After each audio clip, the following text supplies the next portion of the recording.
This is going to get heavier and darker for a little bit until it gets better. Just bear with me. And, you know, I don't know if you know who this is. Liechtenstein is a big banking empire. And kind of they funded a lot of Adolf Hitler's work. And the crown prince is their king. So this is a man that I've met with and known for a number of years. I think this is dated 1994. And Hans Adam von Liechtenstein, the first time I called, I was asked to call the castle. His butler or someone picked up, and then he was immediately put on, and we talked, and he says, well, I don't want to talk on the phone too much, but we should meet. And these letters, this and you can go to the next one also. It was maybe a month later or something. Was from the castle, Vaduz, and this is the actual letters.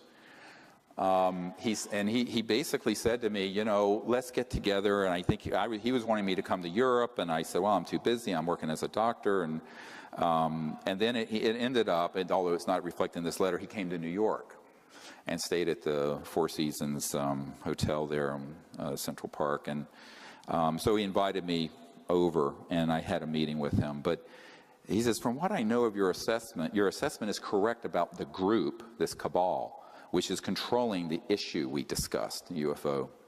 I suspect they have very good reasons not to inform the public, and therefore I am highly skeptical about your chances of success. But he still wanted to meet. So I said, okay, let's meet. So this is where it's going to get into some shock and awe. I'm going 94 in July. I go up and meet with him at the Pierre Hotel, Four Seasons. And the reason he didn't think it could succeed is that he told me the ETs wouldn't allow it. They wouldn't allow disclosure to happen. I said, excuse me, we're making contact, and it's clear that, you know. He said, well, let me tell you what happened. So he was involved with a lot of UN programs and also with George H.W. Bush, the first President Bush, and a man at the UN named Perez de Cuellar, who was the Secretary General at the time. I had done briefings with the predecessor, with the one after Boutros Boutros-Ghali.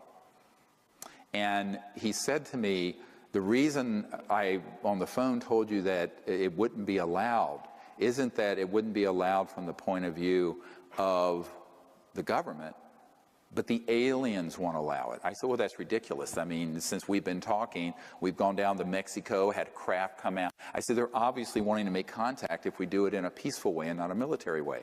He says, well, this was attempted before you started your organization. I said, what are you talking about? He says, well, in November of 1989, in the fall of 1989, President Ronald Reagan, Mikhail Gorbachev, Perez de Cuellar, and himself, this guy, and others met on a committee, very sensitive and classified, to organize basically what I did with the Disclosure Project, to announce that we weren't alone and end the secrecy.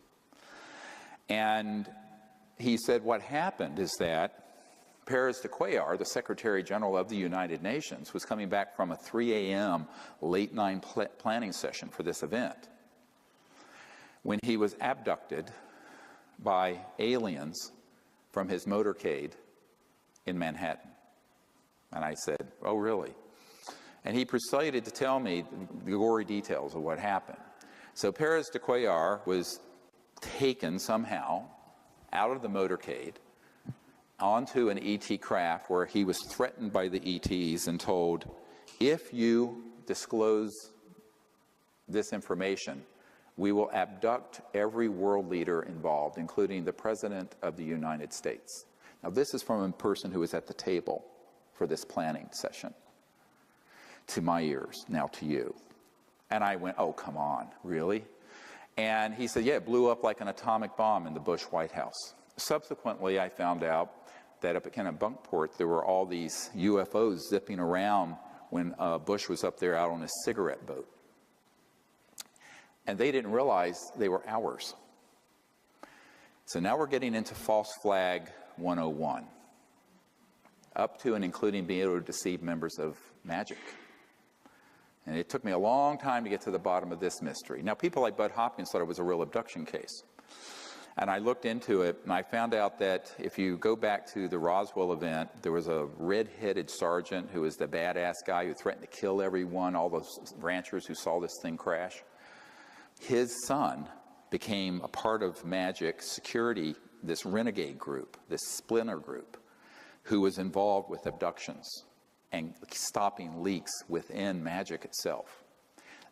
He then went and was in the security detail that night and set up the electronics for this electronic warfare abduction of aliens. It was all a hoax. It wasn't ET at all. It was 100% military ops.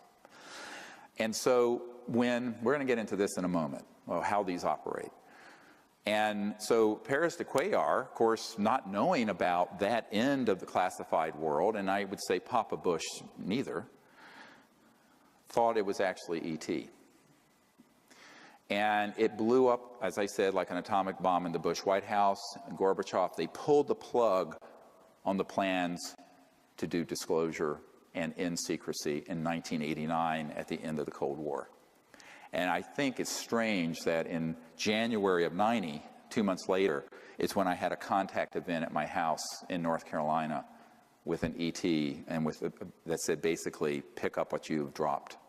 Do this, what you left and behind as a teenager. Pick this up again. Someone's got to pick this up. But maybe that's a coincidence. But Paris de Cuellar thought that that was an actual alien abduction. And I said, well, with Your Highness, with all due respect, there are technologies that would facilitate this kind of deception.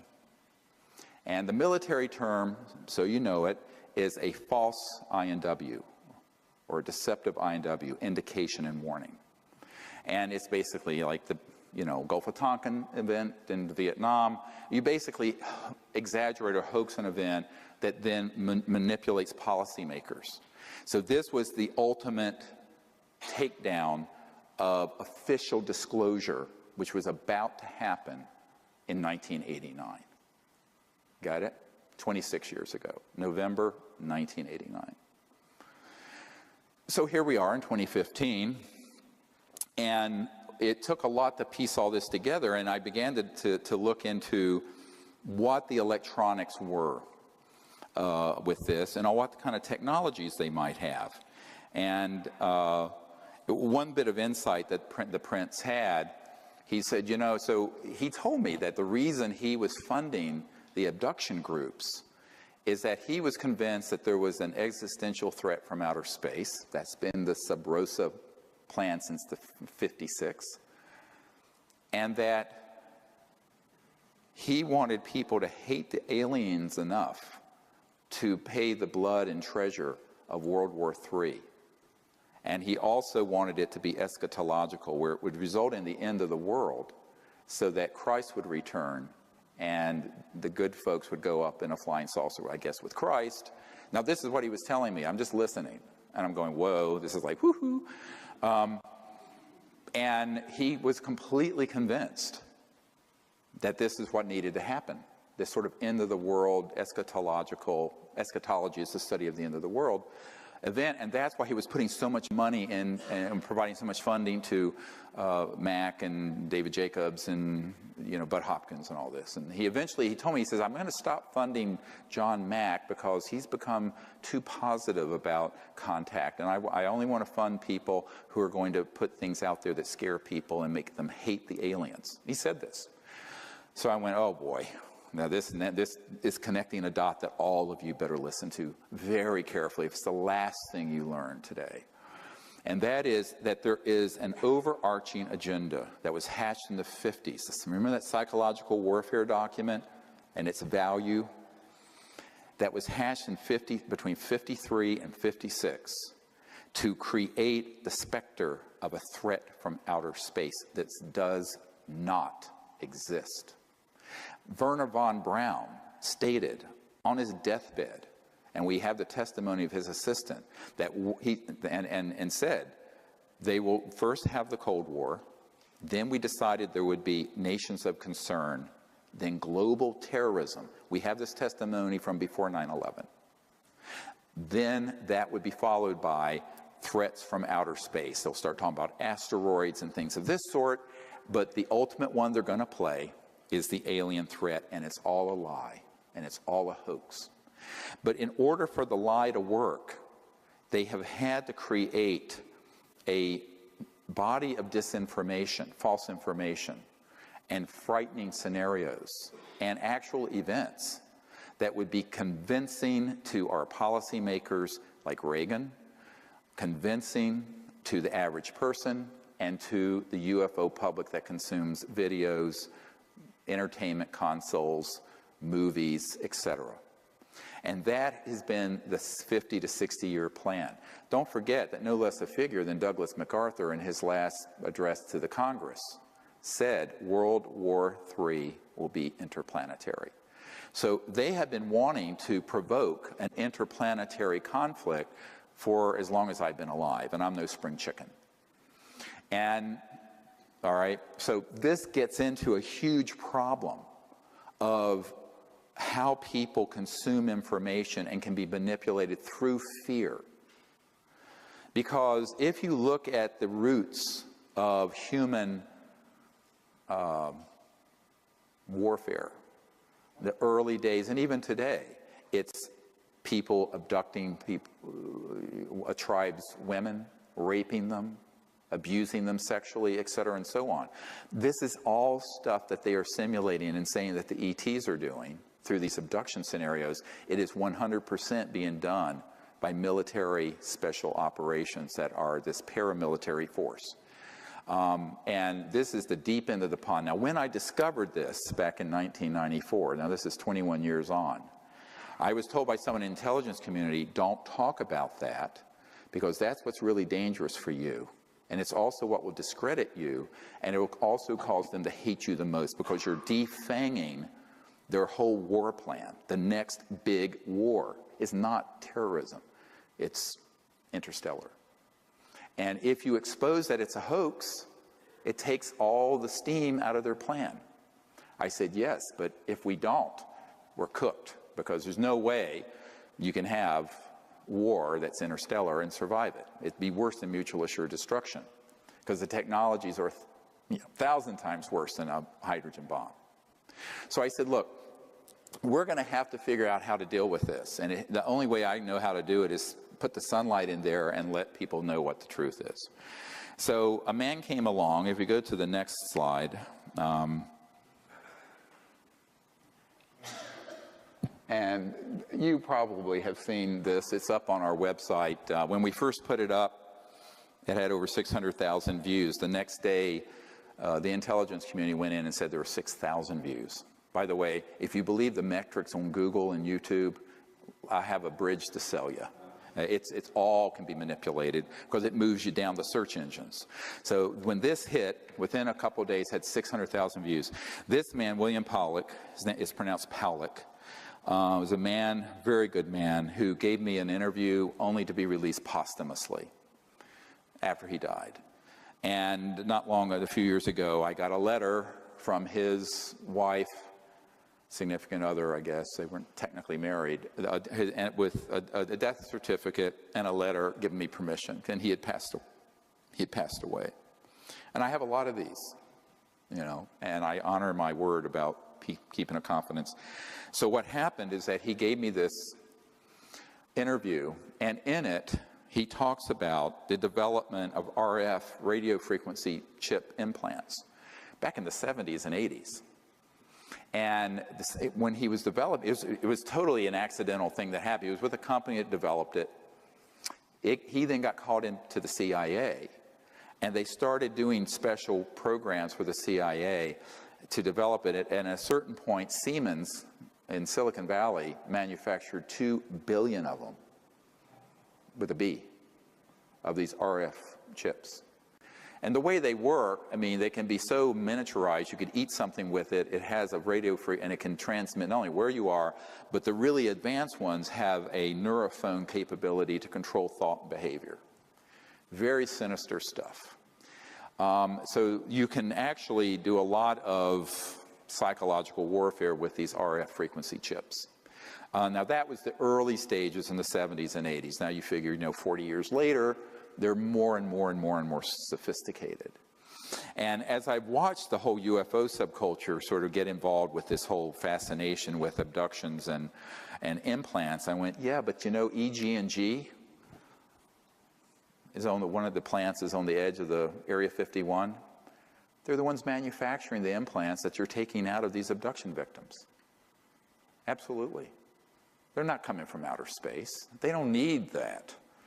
If you're interstellar, you're transdimensional. If you're transdimensional, you don't need an RF frequency plant chip to track anybody, because their technologies are way beyond that. I said, this is human, 100%. And you better wake up. And so Powlett gave us this interview, and it was one of a dozen data points that I began to accumulate. And then, not many years ago, I get a document, the next one, which is chilling. Has never been shown. It's from the Strategic Studies Institute, think tank, and it's dated 1995. And it was talking about all kinds of global security strategies. And, you can look at it yourself.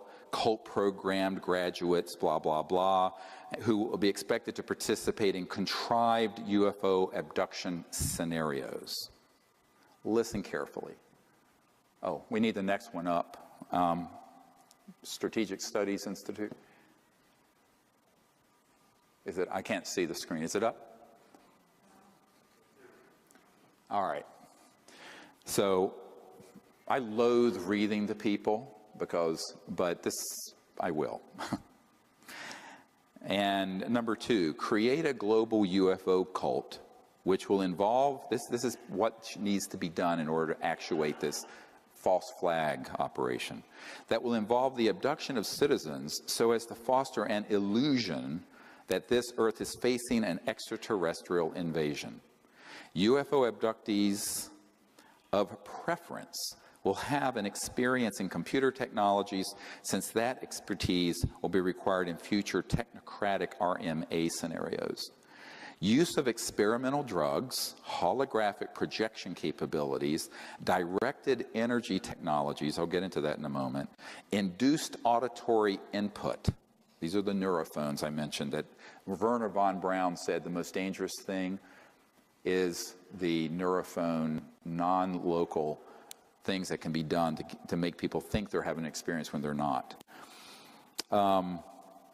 Input, experimental aircraft, well, that's just a euphemism for man-made UFOs, and special effects costuming and stagecraft, among other things, will be used to persuade the abductees of the reality of their circumstances.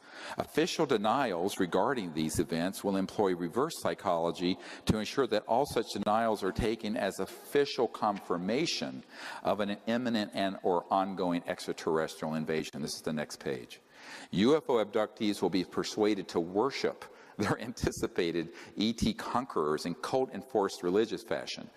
UFO cult networks will be controlled by U.S. intelligence to limit infiltration and ensure that dissidents do not disrupt UFO long-term agendas. Uncontrollable dissidents will be assassinated, preferably by directed energy means. Dissociative satanic cult graduates will handle all such executions, i.e., when not actively lending logical and theatrical support to UFO abduction operations. Number 3, directed energy surveillance and weapons technology of all types and caps will be used for purposes of spreading fear and confusion in the population at large under deniable circumstances, for eliminating persons deemed adversarial to U.S. national security interests, and for spotting, assessing, and manipulating potential recruits to the RMA cause. Neurocybernetics and other psychotechnologies will be used to sow confusion and hypochondria in the population. The symptoms and effects produced by these and other directed energy technologies will parallel the effects produced by various microbes, viruses, and chemical imbalances, thus compelling a large segment of society to seek medical intervention, which in turn will be a basis for their being used for medical experimentation under voluntary circumstances. Psychiatrists and psychologists will play an important role in these experiments, particularly where denying the efficacy of cybernetics, psychotechnologies is concerned. Citizens who complain of hearing voices will be used as a basis for generously government-funded schizophrenic-related brain research, on and on and on. It goes on. Now, if you're not falling out of your chair yet, what I want to tell you is that all of that has come to pass and came to pass between the 1950s and the 1970s. A man that I worked with before his death had developed an electronic system in 1956 or 54, that would enable someone electronically to remote view anywhere, and could also affect, some of these have been called radionic psychotronic weapon systems, and they were developed decades ago. Now, how hard is it to deploy them? Not hard. They're not used every day. They're used enough to create a groundswell of conviction that there's an alien threat. So you take that capability, combine it with man-made UFOs, combine it with disinformation in general about the subject, and also certain chemicals, and you can launch an entire contagion of fear that's based on completely man-made false events.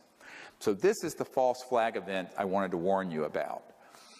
And people say, when is that going to happen? I said, it's happened already.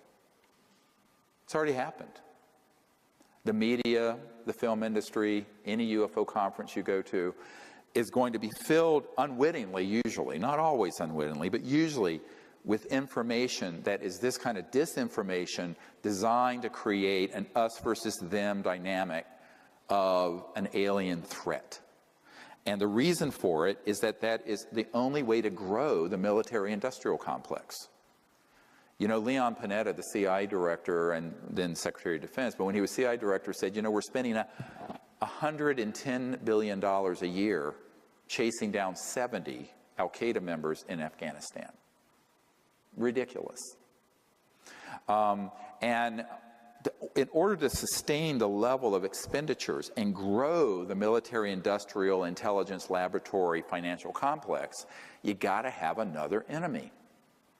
And as terrible as the terrorism threat is, and it's real, it's nothing compared to what they could do, like in the movie Independence Day, where they stage an attack using man-made anti-gravs that look very ET, with this kind of technology, that there's a threat or an attack on Earth.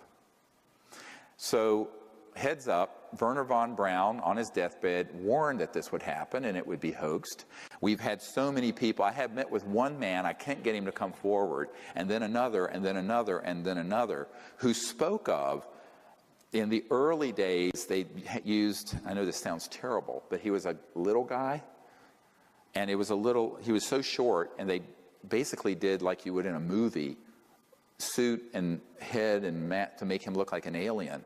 And he would be, there would be military choppers nearby, but he would be on one of these flying discs, man-made, and go in and with a chemical canister and some electronics, abduct people.